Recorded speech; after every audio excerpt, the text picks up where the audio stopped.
हरे कृष्णा। जय राधा माधव जय कुंज बिहारी, जय राधा माधव जय कुंज बिहारी, जय गोपी जन वल्लभ जय गिरिवरधारी, जय गिरिवरधारी, यशोदानंदन ब्रज जन रंजन, यशोदानंदन ब्रज जन रंजन, यशोदानंदन ब्रज जन रंजन, यमुना तीरावनचारी, जय कुंज बिहारी, जय राधा माधव जय कुंज बिहारी, हरे कृष्णा कृष्णा कृष्णा हरे हरे, हरे राम राम राम हरे हरे, हरे कृष्णा कृष्णा कृष्णा हरे हरे, हरे राम राम राम हरे हरे, गोविंद जय जय गोपाल जय जय, राधा रमन हरि गोविंद जय जय, जय राधा माधव राधा माधव राधे, जय राधा श्याम सुंदर राधा श्याम सुंदर राधे, जय राधा केशव राधा केशव राधे, जय राधा मधुसूदन राधा मधुसूदन राधे, जय राधा कुंज बिहारी राधा कुंज बिहारी राधे, जय राधा गिरधारी राधा गिरधारी राधे, जय राधा रस बिहारी राधा रस बिहारी राधे, जय राधा दामोदर राधा दामोदर राधे, जय राधा, जय जगन्नाथ जय बलदेवा जय सुभद्रा, जय पंचतत्व जय पंचतत्व,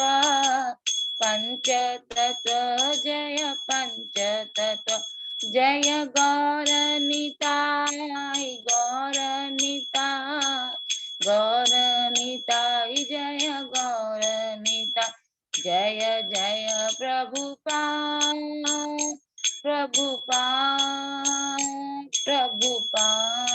शील प्रभुपाद, जय जय गुरुदेव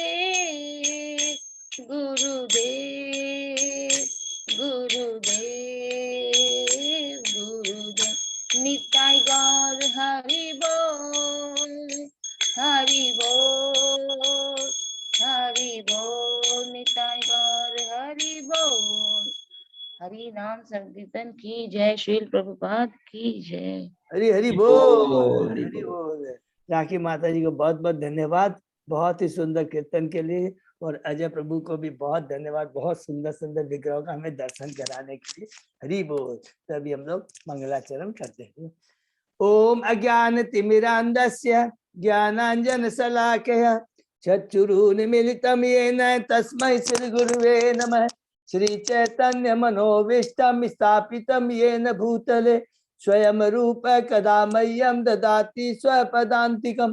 वन्देऽहं श्रीगुरु श्रीयुतपथकमलं श्रीगुरु वैष्णवांश्च श्रीरूपं साग्रजातं सहगना रघुनाथं वितं तं सजीवं स्वाद्वैतं सावभूतं परिजं सहितं कृष्ण चैतन्य देवं श्री राधा कृष्ण पादान सहगना ललिता श्री विशाखा वितांत च। नमो ओम विष्णु पादाय कृष्ण पृष्ठाय भूतले श्रीमते भक्ति वेदांत स्वामी इति नामिने। नमस्ते सरस्वती देवे गौरवाणी प्रचारिणे निर्विशेषा शून्यवादी पाश्चात्य देशतारिणे। वांछा कल्पतरुभ्यश्च कृपा सिन्धुभ्येव च पतितानां पावनेभ्यो वैष्णवेभ्यो नमो नमः। नमो महावदान्याय कृष्ण प्रेम पदायते कृष्णाय कृष्ण चैतन्य नामने गौरत्विषे नमः। हे कृष्ण करुणा सिंधु दीन बंधु जगतपते गोपेश गोपिका कांत राधा कांत नमस्तुते। तप्त कांचन गौरांगी राधे वृंदावनेश्वरी विश्वानुसुते देवी प्रणमामि हरिप्रिये। नीलांचल निवासाय नित्याय परमात्मने बलभद्र सुभद्रायां जगन्नाथाय ते नमः। जय श्री कृष्ण चैतन्य प्रभु नित्यानंद श्री अद्वैत गदाधर श्रीवासादि गौर भक्तवृंद। मुखं करोति वाचालं पंगु लंघयेगिं यत्कृपातम् हम वंदे श्री गुरु मदीनतारिणं परमानंद माधवं श्री चैतन्य ईश्वरम्। हरे कृष्णा कृष्ण कृष्णा हरे हरे हरे राम राम राम हरे हरे। श्री श्री मंगलाचरण की जय। शिला प्रभुपाद की जय। हरे कृष्णा। आज के हरे कृष्णा। दंडवत प्रणाम प्रभु जी। हेमलता माता जी। आज के श्रीमद् भागवतम चर्चा में अध्ययन में कथा में सभी भक्तों का हार्दिक स्वागत है। मैं सभी भक्तों के चरणों में अपना दंडवत प्रणाम करता हूँ। और अभी हम लोग श्रीमद् भागवतम के तीसरे कैंटो के 13वें अध्याय में, जिसका शीर्षक है बड़ा भगवान का प्राकट्य, कर रहे हैं। ये तो भगवान की बहुत बड़ी कृपा है, गुरु आचार्य साधु की। कई दिनों से हम सब भक्त लोग मिल करके श्रीमद् भागवतम की चर्चा कर पा रहे हैं। 13वें अध्याय के पहले जितने 12वें अध्याय में कैंटो 3 की जो हम लोगों ने अभी तक जो चर्चा की है, उसका हम लोग एक बार रिवीजन करते हैं संक्षेप में। पहले अध्याय में विदुर जी के प्रश्न है उद्धव जी को। दूसरे अध्याय में उद्धव जी विदुर जी के प्रश्नों का उत्तर देते हैं और उसके अंदर में वो वृंदावन के अंदर की जितनी लीला उनका वर्णन करते हैं। तीसरे अध्याय के अंदर में वृंदावन के बाहर, वृंदावन के भगवान की जितनी भी लीलाएं होती हैं, उद्धव जी उनका वर्णन करते हैं। कंस के वध से लेकर के भगवान के इस भौतिक जगत से पलायन तक लेने तक की। चौथे अध्याय में हम प्रवेश करते हैं जब भगवान इस भौतिक धरा से अपनी लीला समाप्त कर देते हैं, यदुवंशियों को भी इस भौतिक जगत से पलायन करवा देते हैं। तो वो सरस्वती नदी के तट पे जाके बैठ जाते हैं और वहां पर मैत्र मुनि और उद्धव जी भी वहां आ जाते हैं। शीर्षक है विदुर जी की मैत्र से वार्ता। उसके बाद में भगवान श्री कृष्ण उद्धव जी को कितना सुंदर वहां पर बताते हैं कि किस प्रकार तुमने मेरी संगति की याचना की थी हे उद्धव, और आज उसी के चलते आज तुम यहाँ पे आए हो और मैं तुम्हें जो दिव्य ज्ञान प्रदान करूंगा वो ज्ञान हमने ब्रह्मा जी को चतुश्लोकी भागवतम में और अर्जुन को भी भगवत गीता में नहीं दिया। इस ज्ञान को तुम कृपा कर करके बद्रिक आश्रम में जा कर करके वहां के ऋषि मुनियों को ये ज्ञान प्रदान करना। ये कह कर करके भगवान उद्धव जी विदुर जी को कहते हैं कि अब मैं भगवान का अकेलापन महसूस कर रहा हूं, मुझे बर्दाश्त नहीं हो रहा है। विदुर जी कहते हैं कि मुझे, वो भी बहुत उदास होते हैं जब उनको पता लगता है कि इस भौतिक धरा पर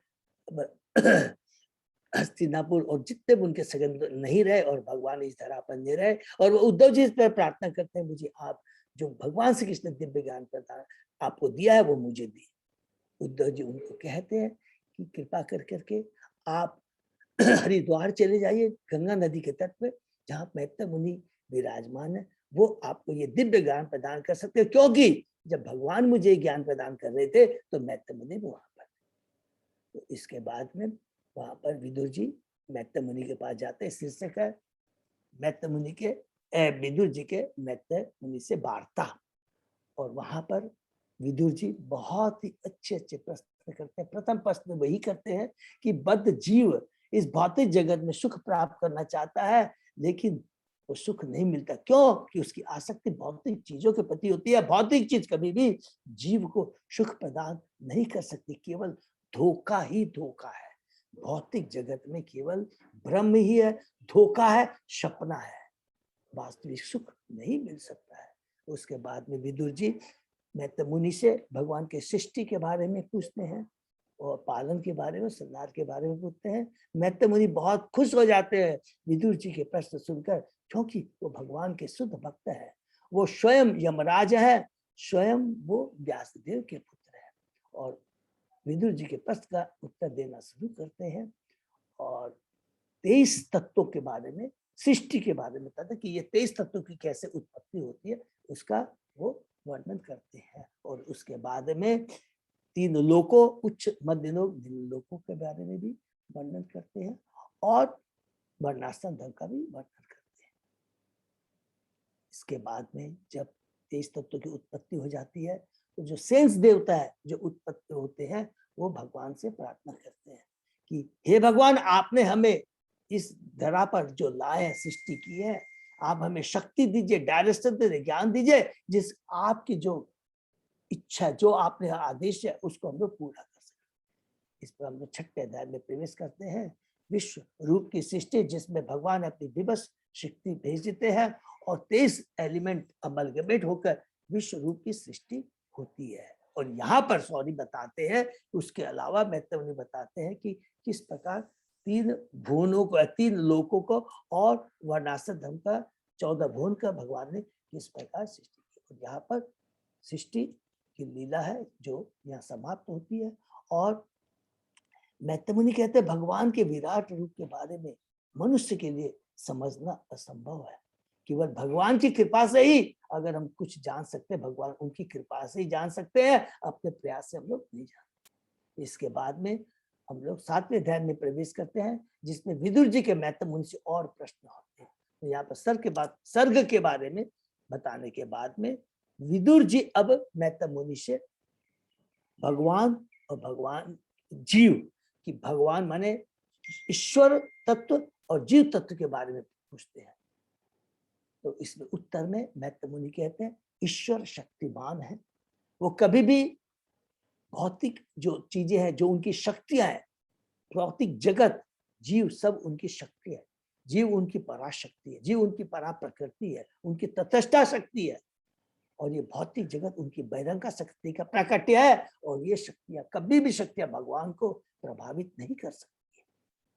जीव है, जबकि वो भगवान का शाश्वत अंश है, वो भी सच्चिदानंद है, लेकिन भ्रम के कारण भगवान उनको एक शिक्षा देने के लिए, उनको रेक्टिफिकेशन करने के लिए इस भौतिक जगत में अपनी माया के द्वारा उन्हें भ्रमित करवा देते हैं, जिसको बोल देते हैं हम लोग बद्ध जीव। बद्ध जीव का मतलब है जब हम माया के द्वारा भ्रमित हो जाते, 3 गुणों से बंध जाते हैं और अपने को प्रोप्राइटर, कंट्रोलर, इंजॉयर समझ देते हैं, तो हम लोग बद्ध जीव कहलाते हैं। तो वहां पर बहुत सुंदर मैत्रेय मुनि बताते हैं कि जीव भी बंधता नहीं है, ये बंधता हुआ प्रतीत होता है। और उसके बाद में और बहुत सारे प्रश्न करते हैं ब्रह्मा के पुत्र के बारे में, मनुओं के द्वारा मनुओं के पुत्र के बारे में, कर करके 7वें अध्याय की समाप्त करते हैं। उसके पहले, समाप्ति के पहले कहते हैं मैं विदुर जी, मैं आपसे ये जो प्रश्न कर रहा हूँ, क्योंकि ये भगवान की लीलाओं से संबंधित, भगवान से संबंधित है, जिससे मुझे दिव्य आनंद आ रहा है और बद्ध जीव के लिए ये बहुत कल्याणकारी है। उसके बाद में हम लोग 8वें अध्याय में प्रवेश करते हैं, किस प्रकार गर्भोदक्षाय विष्णु के द्वारा ब्रह्मा का प्राकट्य होता है।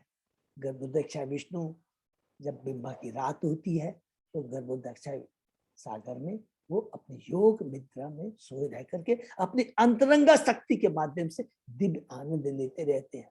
जब ब्रह्मा जी का दिन होता है तो गर्भोदक्षाय विष्णु उनके अंदर में जितने भी जीव समाहित है उन पर दृष्टि डालते हैं और वो प्रकट होते हैं। सर्वप्रथम ब्रह्मा जी की उत्पत्ति होती है और बहुत सुंदर वर्णन हमने पढ़ा कि ब्रह्मा जी अपने प्रयास से अपने कमल नाल के बारे में जिससे उनकी उत्पत्ति जानना चाहते हैं लेकिन अपने को समझ नहीं पाते हैं। जब भगवान की स्तुति करते हैं उस समय भगवान प्रसन्न होते हैं और उनके हृदय में अपने को दर्शन देते हैं ब्रह्मा जी के। और सुंदर भगवान के मुकुट का, भगवान के पीताम्बर का, भगवान के हाथ पांव का बहुत सुंदर वर्णन। उसके बाद में 90वें अध्याय में प्रवेश करते हैं। सृष्टि शक्ति के लिए ब्रह्मा जी की भगवान को स्तुति कि अब मैं सृष्टि करने जा रहा हूँ। विसर्ग जो आपने ऑलरेडी सर्ग प्राइमरी क्रिएशन कर दिया, अब उसके बाद का जो दायित्व आपने मेरे को दिया है वो कार्य मैं नहीं कर सकता जब तक आपकी कृपा। उसके लिए वो स्तुति करते हैं कि हे कृष्णा आप ही जानने की वस्तु है, आप ही से सारे अवतार है, गुण अवतार, युग अवतार, शुक्तावेश अवतार, मनवंतर अवतार आपसे ही प्रकट होते हैं। आप निराकार नहीं है, आप साकार है, आपके साकार के रूप में पूजा करता हूँ। बहुत सुंदर अंदर। उसके बाद में कहते हैं मुझ पर एक कृपा कीजिए कि सृष्टि का कार्य आपने दिया है, ये कार्य करते समय मैं आप लोग सृष्टि करता नहीं बैठ सकूं, मैं रजोगुण के प्रभाव से प्रभावित न हो करके अपनों को कंट्रोलर सब कुछ कर बैठो। इसकी भगवान इसके उत्तर में कहते हैं कि हे ब्रह्मा तुमने मेरी तपस्या की है, तुमने मेरी पूजा की है, प्रार्थना की है, तुम जो चाहते हो वो सारी व्यवस्था मैंने पहले से ही कर दी है। रजोगुण तुम्हारे बगल तक फटक नहीं सकता, तुम मेरे प्रथम जीव हो और तुम मेरा जो आदेश है उसके अनुसार सृष्टि करो। तो हम लोग 10वें अध्याय में प्रवेश करते हैं, सृष्टि के विभाग, जिसके अंदर में बताया कि ऑलरेडी जो भगवान ने गर्भोदक्ष विष्णु ने ऑलरेडी जो सृष्टि कर चुकी है, 3 लोकों को बना दिया है, 14 भुवनों को बना दिया, केवल ब्रह्मा जी को और जो जीव ऑलरेडी स्थापित है उनको उनके कर्म स्वभाव के साथ अलग अलग लोकों में और अलग अलग उन्होंने भुवनों में स्थापित कर देते हैं। उसमें हमने 2 पढ़ा, एक प्राकृतिक और वैकृतिक। प्राकृतिक माने सर्ग और वैकृतिक मीन्स विसर्ग, जो ब्रह्मा जी करते हैं। अलग अलग तरह के पौधे, अलग तरह के पशु पक्षी, मनुष्य और देवता करके। और सर्ग के बारे में सबको मालूम है, जो हम लोगों ने डिटेल में पढ़ा है। महत्व तो अहंकार अलग अलग करके यहाँ पर अलग तरीके से बताया। उसके बाद में हम लोग 11वें अध्याय में प्रवेश करते हैं, शीर्षक है परमाणु से काल की गणना, जिसमें हमने बहुत ही सुंदर ढंग से डिवीजन ऑफ टाइम, समय का किस प्रकार एकदम परमाणु से लेकर के अलग अलग अणु परमाणु कर करके डिटेल में है।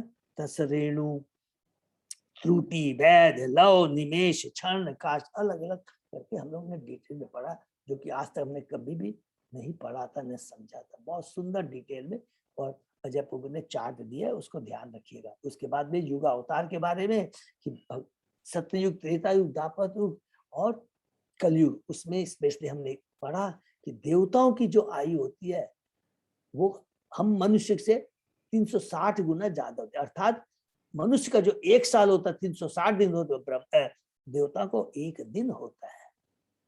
इसलिए जितनी भी आयु मनुष्य उससे 360 से डिवाइड कर देंगे तो देवताओं की आयु मिले। उसके बाद मनुओं के बारे में हमने पढ़ा कि ब्रह्मा जी के 1 दिन में 14 मनु आते हैं और एक एक मनु के काल में किस प्रकार मनु पुत्र, देवता, इंद्र, सप्तर्षि और शम मनवंतर रूप में मनवंतर भगवान आते हैं। उसके बाद में हम लोगों ने ब्रह्मा जी के कल्प के बारे में पढ़ा, ब्रह्म कल्प, श्वेत कल्प, बराह कल्प। अभी बराह कल्प के बारे में हम लोग, जो कि ब्रह्मा जी का जो 51वां ईयर होता है उसको पहला दिन को बराह कल्प बोलते हैं।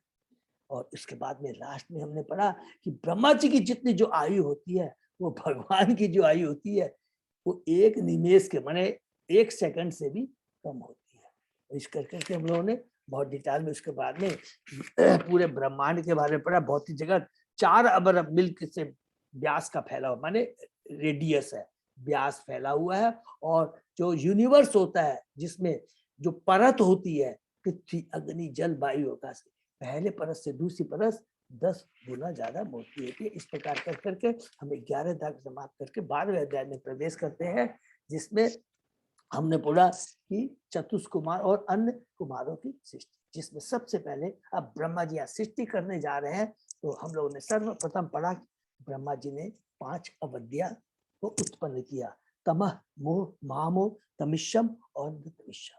और उसके बाद में प्रथम जो जीव है ये हुआ अविद्या से, जो कि जरूरी है, क्योंकि ब्रह्मा जी कहते हैं जीव चाहता है कि मैं अविद्या में रहना चाहता हूँ, अपने को प्रोप्राइटर, कंट्रोलर, इंजॉयर समझना चाहता है। तो भगवान के आदेश के अनुसार ब्रह्मा जी को ये अविद्या को, माने जीवों में ये अविद्या उत्पन्न की, जीवों के अंदर अविद्या उत्पन्न की है। ये तो सबको कंसेप्ट क्लियर है ना, कि वो अपने अस्तित्व को भूल जाता है तमह के। उसके बाद में अपने को शरीर समझता है, उसके बाद अपने को प्रोप्राइटर समझता है, फिर रजोगुण के प्रभाव के आके कर्म करता है, क्रोध उत्पन्न होता है, तमिश्रम, और जब क्रोध इच्छाएं पूरी नहीं होती है तो वो अपने से गिर जाता है, अपने चरित्र में, अपनी चेतना से पूरा गिर जाता है, अंध तमिश्रम इसको बोलते हैं। उसके बाद में ब्रह्मा जी विद्या अर्थात उन्होंने 4 मनुओं को उत्पन्न किया और उनसे सृष्टि विस्तार करने के लिए कहा, लेकिन उन्होंने ब्रह्मचार्य रहने का उन्होंने निश्चय किया। ब्रह्मा जी को क्रोध आ जाता है और उस क्रोध के चलते उनके भाव से रुद्र उत्पन्न होता है। तो रुद्र के बारे में पढ़ा कि 11 तरह के रुद्र, उनकी पत्नियां, किस प्रकार उनको अलग अलग जगह पर स्थान दिया गया, हम लोगों ने पूरा बहुत अच्छे से पढ़ा है।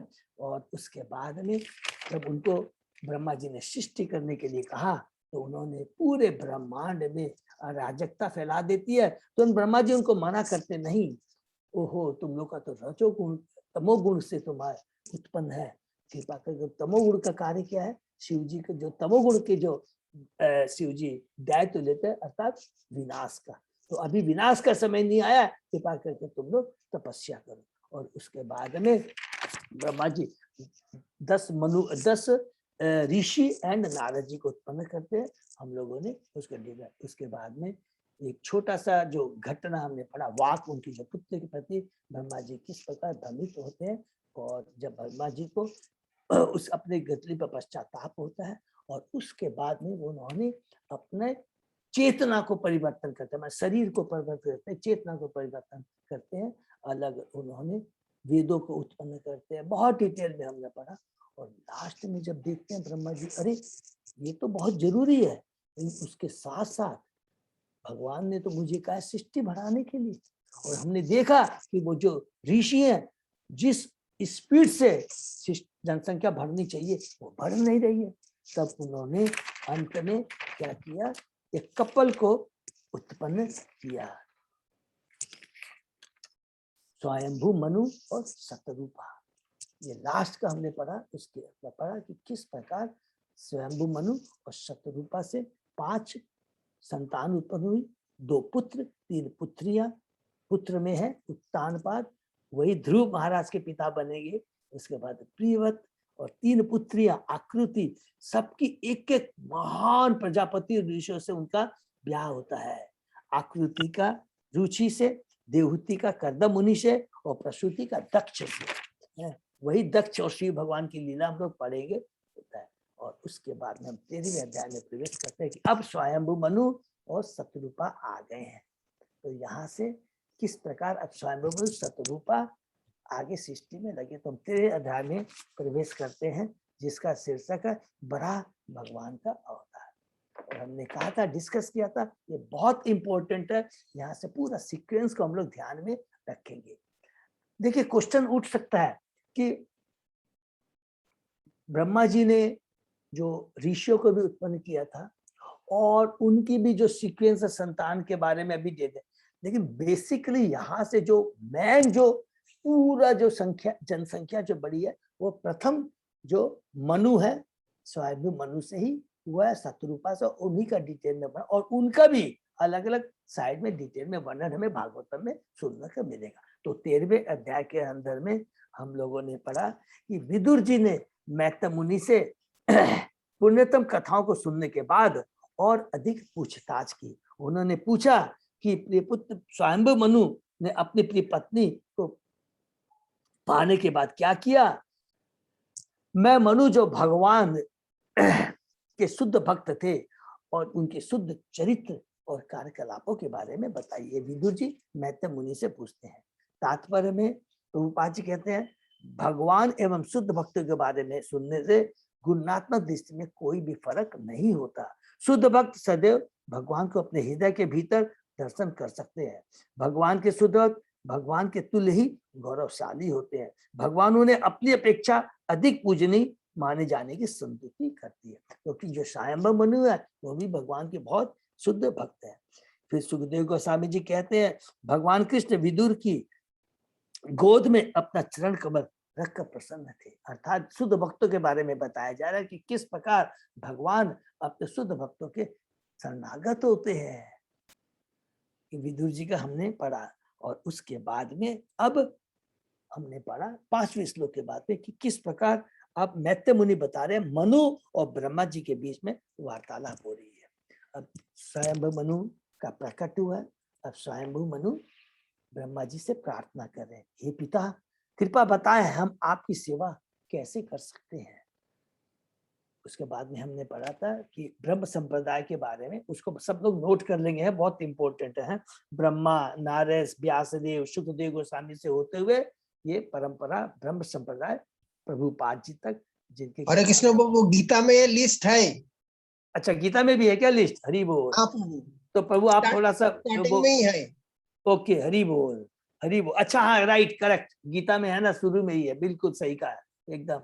कार्तिक कृष्णा प्रभु ने कहा वहां पर भी है और यहाँ पर भी है, कहीं से भी आप नोट करें।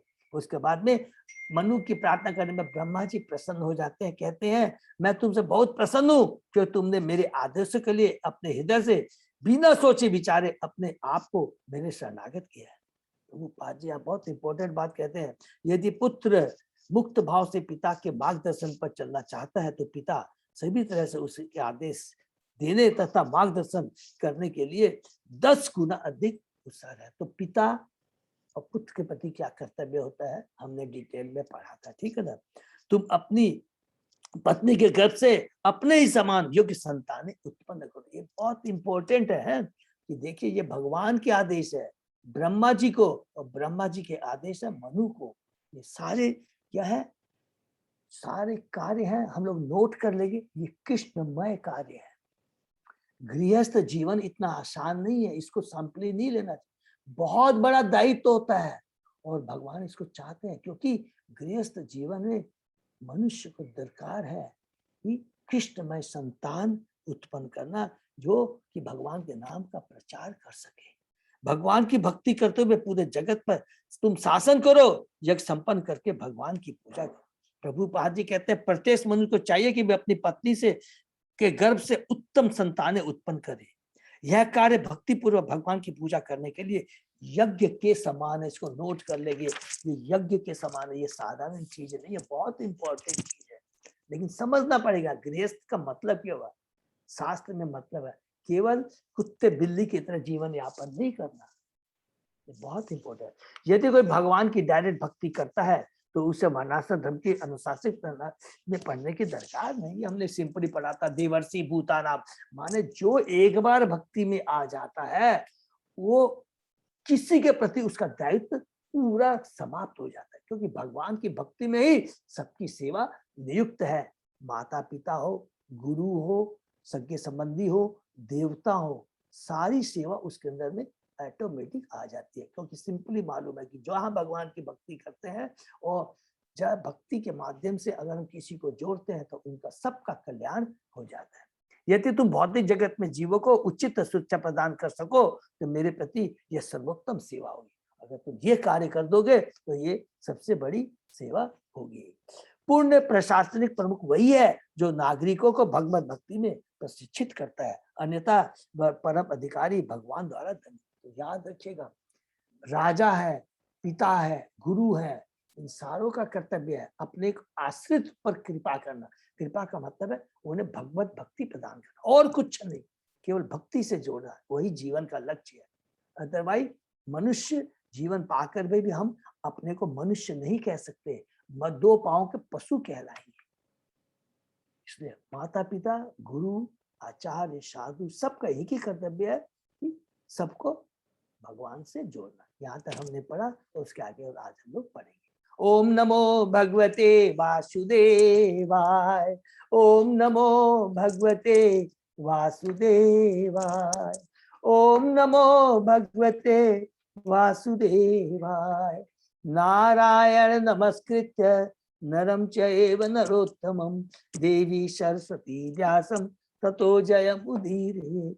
नष्टप्रायेषु अभद्रेषु नित्यं भागवत सेवया भगवती उत्तम श्लोके भक्ति भवति नैष्ठिकी। आराधयो भगवान ब्रजेश तनय ततदाम वृंदावनम रमया काचित् उपासना व्रजवधू वर्गेण्य कल्पिता। श्रीमद्भागवतम प्रमाणम अमलम प्रेमा पुमर्तो महान। श्री चैतन्य महाप्रभो मतम इदम तत् आदरो न पर। हरे कृष्ण कृष्ण कृष्ण हरे हरे हरे राम राम राम हरे। कैंटो 3 अध्याय 13 श्लोक नंबर 13। अजय प्रभु 13 से। Okay, thank you. शुरू करते हैं। ये साम न तुष्टो भगवान यज्ञलिंगो जनार्दन तेषां श्रमो हि अपार्थाय यत् आत्मान आधृत स्वयं। भगवान जनार्दन ही समस्त यज्ञ फलों को स्वीकार करने वाले। यदि वे तुष्ट नहीं होते तो प्रगति के लिए किया गया श्रम व्यर्थ है। वे चरम आत्मा है, अतः जो व्यक्ति उन्हें तुष्ट नहीं करता वह निश्चय ही अपने हितों की उपेक्षा करता। हरि बोल।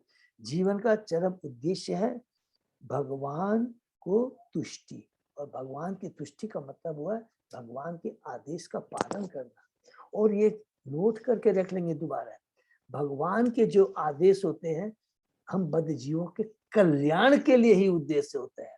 माँ के जो आदेश होता है, ऐसा नहीं है माँ अपने ईगो को सेटिस्फाई करने के लिए तुमको ये करना पड़ेगा, नहीं।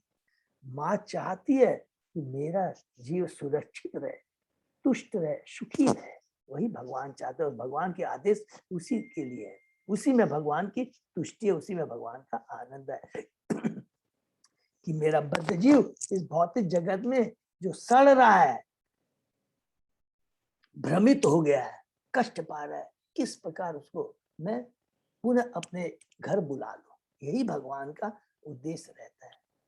ब्रह्मा को ब्रह्मांड के मामलों का परम अध्यक्ष नियुक्त किया गया है और वह भौतिक जगत के मामलों के संचालन हेतु मनु तथा अन्यों को नियुक्त करते हैं, किंतु यह सारा दिखावा परमेश्वर की तुष्टि हेतु है। ब्रह्मा जी जानते हैं कि भगवान को कैसे तुष्ट किया जाता है। इस तरह ब्रह्मा की कार्य योजना में लगे लोग भी जानते हैं कि भगवान को किस तरह तुष्ट करना चाहिए। भगवान भक्ति योग द्वारा तुष्ट किए जाते हैं, जिसके अंतर्गत श्रवण कीर्तन आदि 9 विद्या आती है। यह तो अपने हित में है कि नियत भक्ति संपन्न की जाए, और जो भी इस भक्ति विधि की उपेक्षा करता है वह अपने हित की उपेक्षा करता है। हरि बोल। कितनी सुंदर बात लिखा है। हर व्यक्ति अपनी इंद्र तृप्ति को तुष्ट करना चाहता है, किंतु इंद्रियों से ऊपर है मन, मन से ऊपर है। ये बहुत इंपॉर्टेंट है, देखिए सबको मालूम है, लेकिन जब पढ़ते हैं तो हर चीज का अलग अलग समझ में आता है। हर व्यक्ति अपनी इंद्रियों को तुष्ट करना चाहता है, किंतु इंद्रियों से ऊपर मन है। अरे इंद्रियों के पीछे मत पड़ो, देखो इंद्रियों के ऊपर में मन है, और फिर मन के ऊपर है बुद्धि, और बुद्धि के ऊपर है व्यष्टि आत्मा, और व्यष्टि आत्मा के ऊपर है परमात्मा, और परमात्मा के भी ऊपर है भगवान या विष्णु तत्व है, और उनसे भी ऊपर है भगवान श्री कृष्ण सर्व कारण कारण। ये पूरा चार्ट हम लोगों ने अच्छे से पढ़ा है। ये इंद्रियां हैं, देखिए कितनी नीचे है। ये इंद्रियां जो हमारी इंद्रियां है, ये हमारी तृप्ति के लिए नहीं है। अगर हम अपनी तृप्ति में लग जाते हैं तो फिर ऊपर उठ नहीं पाएंगे। माने इंद्र से ऊपर है मन, मन से ऊपर है बुद्धि, बुद्धि से ऊपर है आत्मा, आत्मा से ऊपर परमात्मा, परमात्मा से ऊपर विष्णु, विष्णु से ऊपर फिर अलग अलग हमने पढ़ा है भगवान श्री कृष्ण। ऊपर से अगर आएंगे श्री कृष्ण, बलराम, प्रथम चतुर्भुज जिसमें मूल संकर्षण, उनसे नारायण, फिर नारायण से महासंकर्षण और चतुर्भुज सेकंड चतुर्भुज, फिर उनसे महाविष्णु, महाविष्णु से गर्भोदय विष्णु, अलग अलग करके पूरा। तो ये बताते हैं कि जीवन का उद्देश्य है भगवान की तुष्टि करना, भगवान के लिए ही।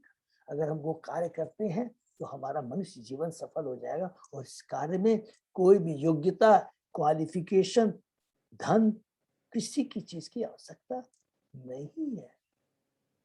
और जो चीज की आवश्यकता है वो भगवान जब इस भौतिक जगत में हमें भेजते हैं, सारी व्यवस्था करके भेजते हैं।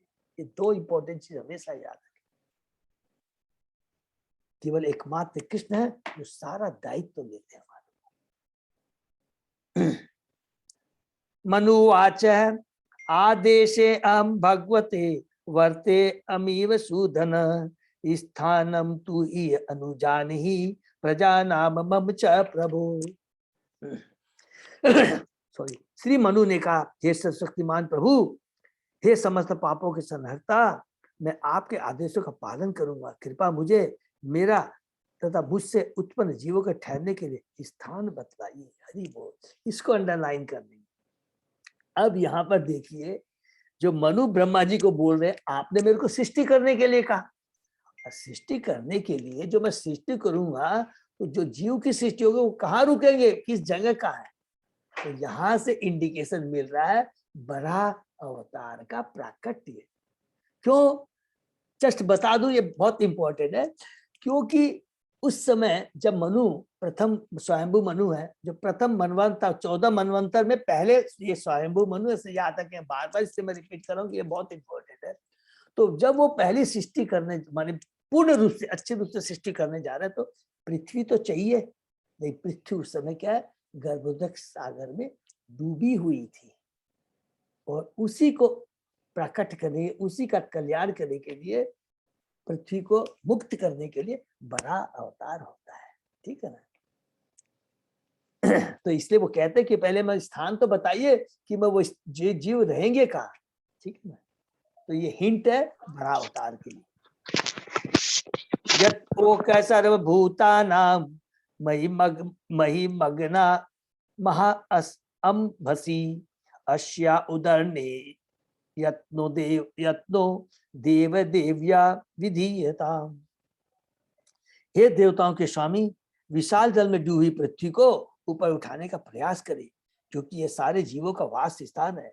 ये आपके प्रयास तथा भगवान की कृपा से ही संभव है। तो देखिए, भगवान की सारी लीलाएं हैं। भगवान का भक्त है, भगवान अपने भक्त से कार्य कराना चाह रहे हैं, और भगवान तैयार बैठे हैं बराह रूप के अवतार, बराह के रूप में अवतार लेने के लिए। तो यह हम जितनी भी अभी लीलाएं पढ़ेंगे, भक्त और भगवान की लीलाएं आती रहेंगी। ठीक है। यहाँ पर उल्लेखित विशाल जल गर्भोदक सागर है, जो ब्रह्मांड के आधे भाग में भरा हुआ है। हम लोग को मालूम है कि जब कर्णोदक्षाय विष्णु है, उन्होंने 23 तत्वों को क्रिएट किया। उसके बाद में प्रत्येक ब्रह्मांड के अंदर गर्भोदक्षाय विष्णु प्रवेश करते हैं।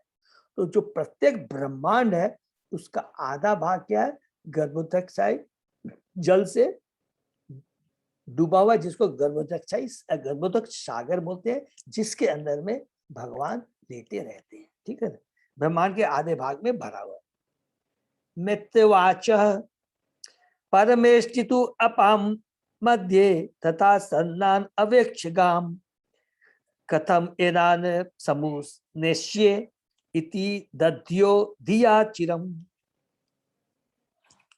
श्री मैत्रेय ने कहा, इस प्रकार पृथ्वी को जल में डूबी देखकर ब्रह्मा दीर्घ काल तक सोचते रहे कि इसे किस प्रकार उठाया जा सकता है। फिर यहाँ पर देखिए, एकदम थोड़ा डीपली तत्व में हम जाएंगे। ब्रह्मा जी सोचते हैं कि किस तरह ये इस कार्य को संपन्न किया जा सकता है। तो यही हम पाएंगे, बिना भगवान की कृपा के कुछ नहीं हो सकता है। जीव गोस्वामी के अनुसार यहाँ पर जिन कथाओं का उद्घाटन किया गया है, ये विभिन्न कल्पों की है। वर्तमान कथाएं श्वेत वराह कल्प की है, और चातुर कल्प की कथाओं को भी इसी अध्याय में बतलाया जाएगा। माने चाचुर कल्प है, प्रथम जो है मनवंतर के बारे में बता रहे हैं। ब्रह्मा जी के एक दिन में जो 14 मनु आते हैं, प्रथम स्वयंभू मनु आए, ऐसे करके मेरे को पूरे 14 मनुओं का नाम है।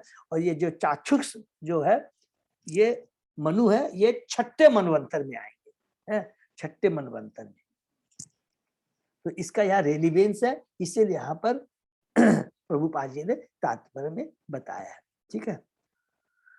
सृजतो में क्षितिवार भी प्लाव्यमाना रसाम गता अतत्र किम अनुष्ठेयम अस्माभि सर्ग योजिते यश अहम हृदयात आशम श ईश विदधातुमि। ब्रह्मा ने सोचा, जब मैं सृजन कार्य में लगा हुआ था तो पृथ्वी बाढ़ से प्लावित हो गई और समुद्र के गर्त में चली गई। हम लोग जो सृजन के इस कार्य में लगे हैं, भला कर ही क्या सकते हैं। सर्वोत्तम यही होगा कि सर्वशक्तिमान हमारा निर्देशन करे। हरि बोल। तो जब ब्रह्मा जी कहते हैं एकमात्र सर्वशक्तिमान भगवान ही इसमें मदद कर सकते हैं। तात्पर्य, कभी कभी भगवत भक्त जो कि विश्वसनीय सेवक होते हैं, अपना अपना कर्तव्य निभाते समय विमूढ़ हो जाते, भ्रमित हो जाते, किंतु वे हतोत्साहित कभी नहीं होते। उन्हें भगवान में पूर्ण श्रद्धा होती है और भगवान भक्तों के कर्तव्य पालन की उन्नति के मार्ग को सुगम बनाते हैं। इसको अंडरलाइन कर लेंगे। देखिए, हमारे लिए बहुत बड़ी इंपॉर्टेंट शिक्षा है। जब भी हम अपने जीवन में कोई भी कार्य करते हैं, देखिए पूरी भागवत में कितना तत्व ज्ञान हमें मिल रहा है कि ये भौतिक जगत दुखालय है। 3 गुण इतने शक्तिशाली होते हैं कि ब्रह्मा जी तक को भी नहीं छोड़ते हैं। वाक उनके पुत्र, याद रखेंगे। और इन सारे कष्टों से हम भ्रमित न हो जाए, हम नर्वस नहीं हो जाए, हम मिसगाइड नहीं हो जाए, उसकी केवल एकमात्र दवा है केवल भगवान को याद कर देना। भगवान को तुरंत अपने को समर्पित कर दे, भक्तों को फोन करें, भक्तों को समर्पित करते, तो गारंटी है कि भगवान हमारा निर्देशन करेंगे। क्योंकि हमने पढ़ा है, जो भगवान की भक्ति करता है, भगवान उसका डायरेक्ट अपने शेल्टर में रख करके उसको मार्गदर्शन करवाते हैं और सारी बुद्धि देते हैं, सारी व्यवस्था करते हैं। इवन उसके प्रारब्ध में अगर कष्ट लिखे हुए हैं, कोई ये नहीं बोलेगा कि जो भक्ति में करते तो उनको कष्ट नहीं आएंगे। ये बहुत इंपॉर्टेंट चीज है। प्रारब्ध के अनुसार हमें कष्ट दुख मिलेंगे ही, सुख मिलेंगे ही, बिना बोले मिलेंगे। लेकिन न दुख के प्रति हम नर्वस हो जाए और न सुख के प्रति जब मिलता है तो उसके प्रति आसक्त हो जाए। अगर हम भक्ति करते हैं तो दोनों क्षेत्र में भगवान हमारी रक्षा करते हैं। अगर हमारे पास बहुत धन है, यश है, सब कुछ है, उसमें भी भगवान रक्षा करते हैं। कैसे? इससे इसका प्रॉपर यूज कर सके, इसका गलत यूज नहीं होगा। देखिए कितनी बड़ी कृपा है। और यदि दुख भी है तो भगवान कहते हैं घबराने की दरकार नहीं है, मैं तेरे साथ में हूं। भगवान अपनी भक्ति रूपी अम्ब्रेला हमारे ऊपर रख देंगे। बरसात होती रहेगी, होने रह दीजिए, लेकिन बरसात हमें भीज नहीं, माने भिगा नहीं पाएगी। इतनी बड़ी भगवान की कृपा है। ठीक है ना। इति अभिध्यायते नासा वितरात सहसा अनघ वरातो को निर्गात अंगगुष्ट परिमाणक। हरि बोल। हे निष्पाप विदुर, जब ब्रह्मा जी विचार मग्न थे तो उनके नथुने से सहसा एक सुअर बराह का लघु रूप बाहर निकल आया। इस प्राणी की माप अंगूठे के ऊपरी हिस्से के अधिक नहीं थी। बराह भगवान की जय। देखिए, ब्रह्मा जी के नासिका से बराह का अवतार हुआ है। तस्य अभिपश्यत खस्त क्षणेन किल भारत गजमात्र प्रवृद्धे तत् अद्भुतम अद्भुत महत्। हे भरतवंशी, तब ब्रह्मा के देखते देखते वह बड़ा विशाल हाथी जैसा अद्भुत विराट स्वरूप धारण करके आकाश में स्थित हो गया। हरि बोल। आकाश में चला। मरीचि प्रमुख के विप्रे कुमारे मनुनाश दृष्ट्वा तत् शोकरम रूपम तर्कयामास चित्रधा। आकाश में अद्भुत सुकर जैसा रूप देखने से आश्चर्यचकित ब्रह्मा जी मरीचि जैसे महान ब्राह्मणों तथा 4 कुमारों एवं मनु के साथ अनेक प्रकार के तर्क वितर्क करने लगे। देखिए, वही मरुचि जो अभी हमने पढ़ा था, ब्रह्मा जी के जो 10 पुत्र, जिसमें एक नारद थे, मरीचि, वरिष्ठ, अंगिरा, वही एक है। और चतुष्कुमार ब्रह्मा सबसे बड़े कौन है? चतुष्कुमार है। ये सबके, और इनके ये सब छोटे भाई हैं। नारद जी ले लीजिए, वशिष्ठ को ले लीजिए, मरीचि को, ये सब छोटे भाई, क्योंकि सबसे प्रथम उत्पत्ति हुई है चतुष्कुमारों की, वो सबसे बड़े हैं। ये याद रखेंगे हम लोग।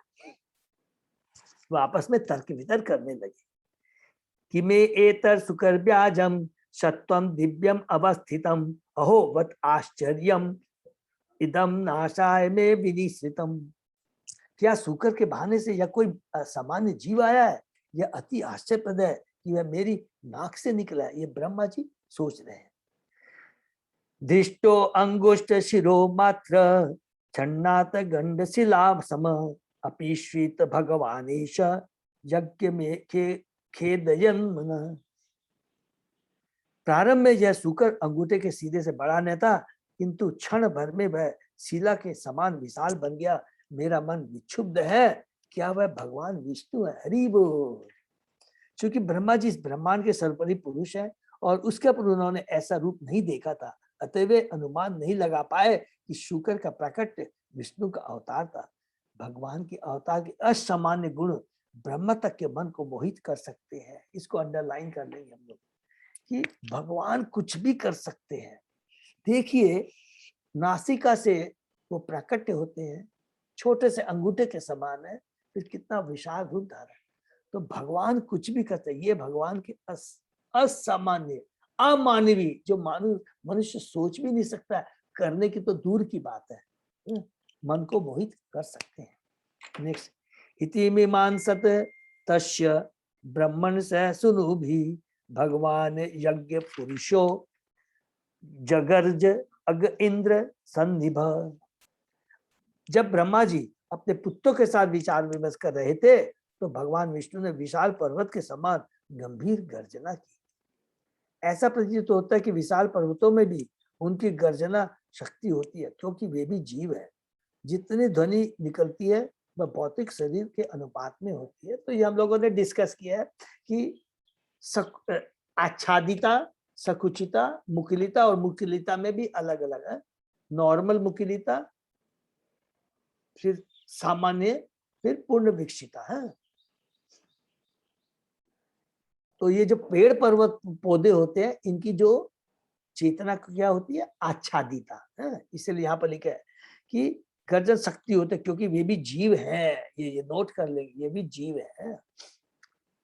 नेक्स्ट, ब्रह्मांडम हर्ष्याम आश हरितान च द्विजे उत्तमान स्वगर्जितेन काकुब प्रतिस्वनयता विभु। सर्वशक्तिमान भगवान ने पुनः असाधारण वाणी से ऐसी गर्जना करके ब्रह्मा तथा अन्य उत्तम ब्राह्मणों को जीवंत कर दिया, जिससे सारी दिशाओं में गूंज उठ पड़ी। हरि बोल। ब्रह्मा तथा अन्य उत्तम ब्राह्मण जो भगवान को जानते हैं, भगवान को नाना अवतारों में से किसी एक में प्रकट होते देखकर जीवंत हो उठते हैं। पर्वत सदृश शूकर के रूप में विष्णु के अद्भुत तथा विराट अवतार के प्रकट होने पर उनमें किसी प्रकार का भय उत्पन्न नहीं हुआ। यद्यपि भगवान की गूंजती वाणी कोलापूर्ण थी और सभी दिशाओं में भयानक रूप से प्रतिध्वनित हुई, मानो उन असुरों के लिए खुली धमकी हो जो उनकी सर्वशक्तिमता को चुनौती दे रहे हैं। हरि बोल। देखिए, इसको भी अंडरलाइन करते हैं कि जो भगवान के भक्त होते हैं वो भ्रमित नहीं होते, डरते नहीं है। लेकिन ये चैलेंज किनके लिए है? जो असुर लोगों के लिए है, जो भगवान की सर्वशक्तिमान को चैलेंज करते हैं या नकारते हैं, उसको नकारते भी है कि नहीं, भगवान नहीं है। अरे ये तो कोई खाली एक तो चमत्कार है। ये तो जो भगवान श्री कृष्ण है उन्होंने तो ठीक है, कोई एक चमत्कार है, कोई भगवान नहीं है। जो नास्तिक होते हैं उनको चैलेंज करेंगे। निशम्यते धर्दी रतम स्वखेद क्षयिष्णु मायामय सुकरस्य जन तपसत निवासीन ते त्रिभि पवित्रे मुनय अग्रिणन स्म। जब जनलोक, तपलोक तथा सत्यलोक के निवासी महर्षियों तथा चिंतकों ने भगवान शुकर की कोलापूर्ण वाणी सुनी तो सर्व कृपालु भगवान की सर्व कल्याण में धनी थी, तो उन्होंने तीनों वेदों से शुभ मंत्रों का उच्चारण किया। इस लोक में मायामय शब्द अत्यंत सार्थक है। माया का अर्थ है कृपा, विशेष ज्ञान तथा मोह। हरि बोल। क्योंकि जब ये भौतिक जगत है, ये भी माया है। माया का मतलब मोह है, और यहाँ पर भगवान ही मोह है। इसका मतलब क्योंकि ये भौतिक जगत में भगवान की बहिरंगा शक्ति का प्राकट्य है। अर्थात जो कुछ भी है इस भौतिक जगत में आध्यात्मिक में, उसके पीछे भगवान श्री कृष्ण ही है। ठीक है ना? इसलिए भगवान कृपा भी करते हैं, भगवान ही ज्ञान प्रदान करते हैं। और जो बद्ध जीव इस भौतिक जगत में अपने को प्रोप्राइटर कंट्रोलर बनना चाहता है उसको मोहित भी करते हैं, भ्रमित भी करते हैं। इसलिए भगवान शुक्र सर्वस्व है, वे दयालु हैं, वे समस्त ज्ञान है और वे मोह भी है। बड़ा अवतार के रूप में उन्होंने जो ध्वनि की उसका उत्तर जनलोक, तपलोक तथा सतलोक में रहने वाले मुनियों ने वैदिक मंत्रों से दिया। उन लोकों में सर्वोच्च बुद्धिमान तथा पवित्र जीव निवास करते हैं। अतः जब उन्होंने बराह की असाधारण ध्वनि सुनी तो वे ये समझ गए कि यह निर्विशेष ध्वनि भगवान के अतिरिक्त अन्य किसी की नहीं हो सकती। जितने जितने उच्च लोक के वासी हैं, इसको जस्ट नोट करेंगे जरूरी नॉलेज के लिए, वो जितने ऊपर है वो बुद्धिमान है। तो पृथ्वी लोक से ऊपर में जितने भी सर्वलोक, जन लोक, तप लोक, महत लोक, उसके बाद में सत्य लोक माने ब्रह्म लोक। तो जैसे जैसे ऊंचे लोग हैं वहां के लोग क्या होते हैं, बहुत बुद्धिमान होते हैं, सत्वगुणी होते हैं, आयु बड़ी होती है, निरोग कम माने वहां निरोग काया कम होती है। ठीक है, लेकिन एक चीज अवॉइडेबल नहीं है, वो क्या है हमने पढ़ा, मृत्यु। मृत्यु सर्वत्र इस भौतिक जगत में है। उन लोगों में अतः जब उन्होंने बराह के साथ ध्वनि सुनी तो वे समझ गए कि यह विशेष ध्वनि भगवान के अतिरिक्त अन्य किसी की नहीं हो, इसलिए उन्होंने वैदिक मंत्रों से भगवान की प्रार्थना करते हुए उसका उत्तर दिया। यद्यपि पृथ्वी कीचड़ में निमग्न थी किंतु भगवान की ध्वनि सुनकर उच्चतर लोक के निवासी परम हर्षित थे, क्योंकि वे जान गए कि पृथ्वी का उद्धार करने के लिए भगवान वहां थे। अतः ब्रह्मा तथा सारे साधुगण यथा भृगु ब्रह्मा के अन्य पुत्र तथा विद्वान ब्राह्मण जीवंत हो उठे और उन्होंने मिलकर वैदिक मंत्रों की दिव्य ध्वनि से भगवान की प्रशंसा करने में उनका साथ दिया। सबसे महत्वपूर्ण मंत्र बृहद नारदीय पुराण का मंत्र है, हरे कृष्ण कृष्ण कृष्ण हरे हरे, हरे राम राम राम हरे। यही सबसे बड़ा मंत्र है, यही सबसे बड़ा यज्ञ है और द ओनली यज्ञ इस कलयुग में है नाम संकीर्तन। तेषां सतां वेदवितान मूर्ति ब्रह्म अवधार्य आत्मगूढ़ अनुवादम विनद्य भूय विबुधो उदयाय गजेंद्र लीलो जल आविशेष। हाथी के समान क्रीड़ा करते हुए महान भक्तों द्वारा की गई वैदिक स्तुतियों के उत्तर में पुनः गर्जना करके जल में घुस गए। भगवान वैदिक स्तुतियों के लक्ष्य है, अतः वे समझ गए कि भक्तों की स्तुतियां उन्हीं के लिए ही की जा रही है। तो भगवान बहुत खुश होते हैं जब हम भगवान का ग्लोरिफिकेशन करते हैं।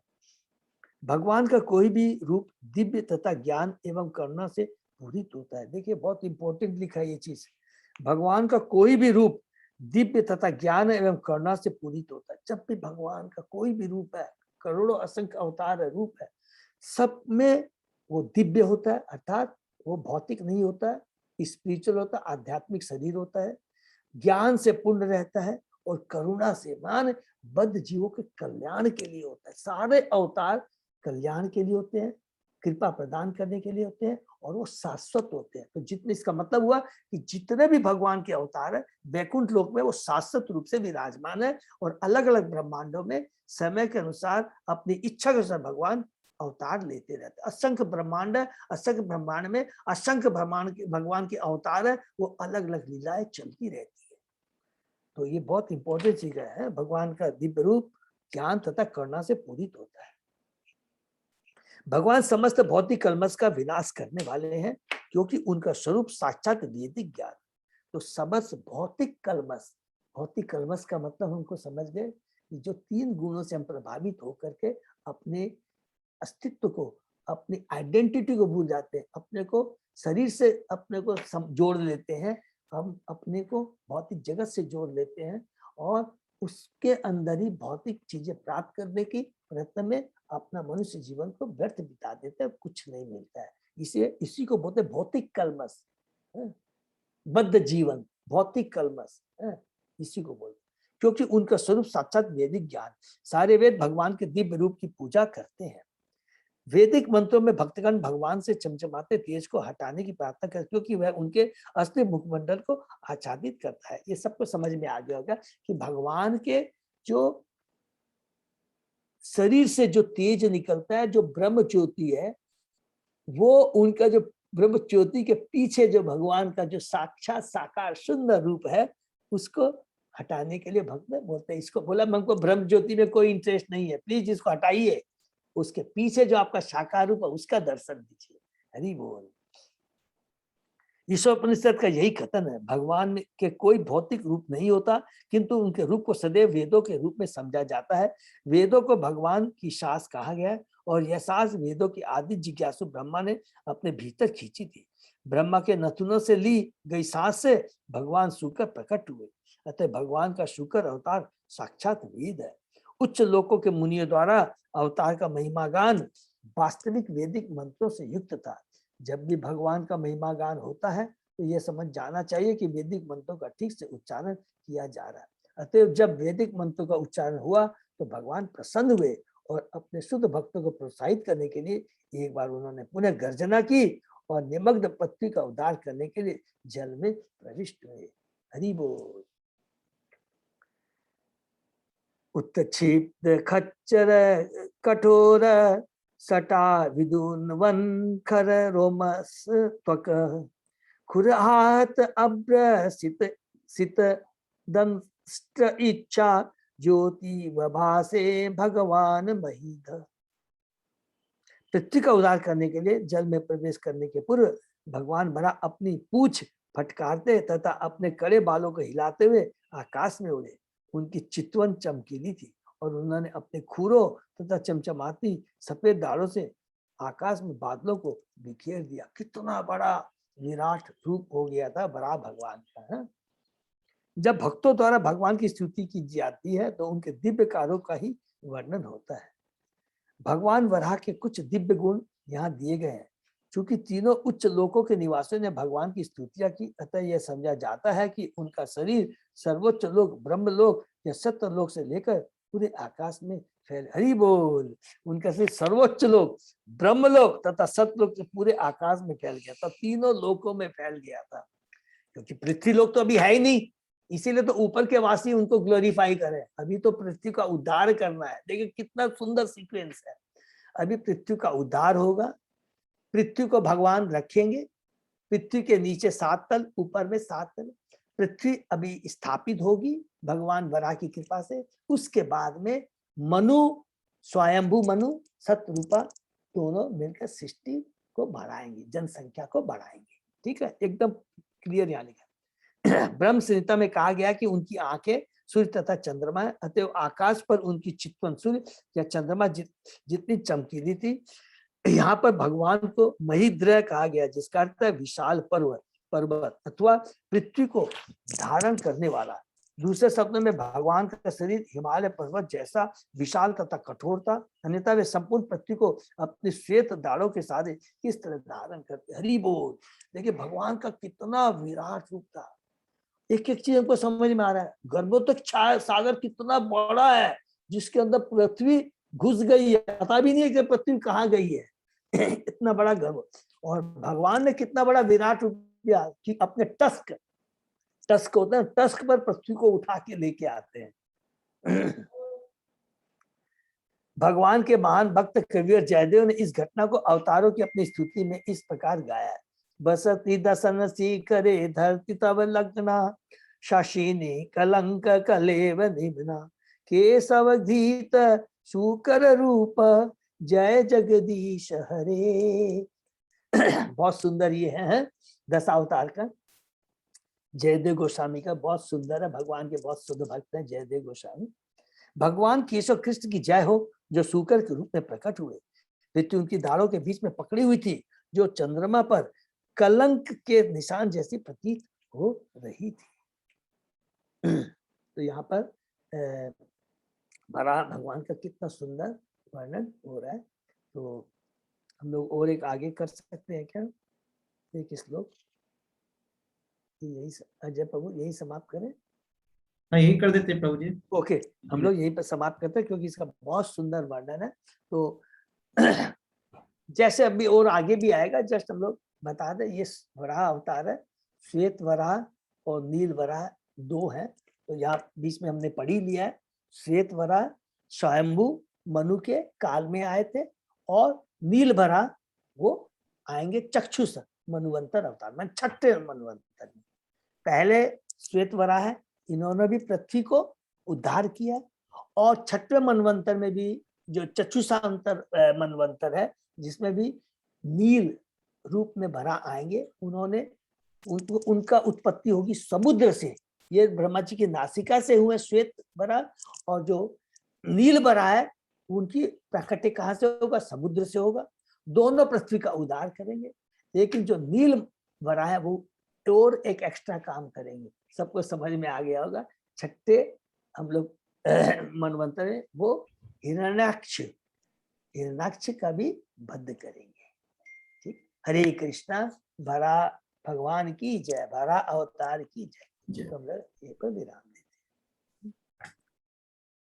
तो देखिए, एक एक चीज में जो वर्णन हो रहा है भगवान के भरा अवतार का, उसमें हमको भगवान की ऐश्वर्य शक्ति का कितना सुंदर हमको यहाँ पर मिल रहा है कि इवेन माने हम सोच भी नहीं सकते, हमारी सोच के बाहर है।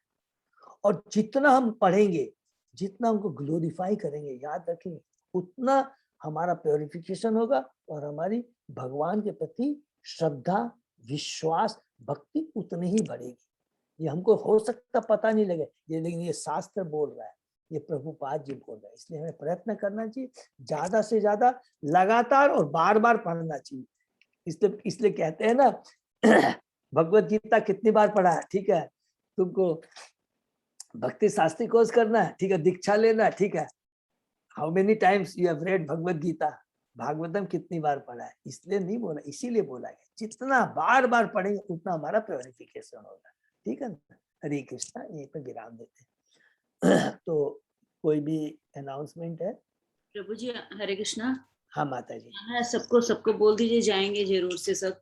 हाँ, हरि बोल। देखिए, सब भक्तों से थोड़ा प्रार्थना है, जैसे श्री संगीता माता जी ने मैसेज भी दिया है कि आज बिमला माता जी के यहाँ हम लोगों ने कीर्तन रखा है हमारे जगन्नाथ रूप में, उनके पुत्र के आत्मा के कल्याण के लिए, क्योंकि भक्तों की जो प्रार्थना होती है वो भगवान बहुत सुनते हैं। तो ये हमारा कर्तव्य है। तो प्लीज सब लोग हैं, जिनको भी जितने सुविधा अपने सुविधा के साथ प्लीज ज्वाइन कर सकते हैं। ठीक है, 5 बजे। हरे कृष्णा। हरे कृष्णा। दंडवत प्रणाम प्रभु जी। प्रभु जी और माता जी सब जा सकते हैं।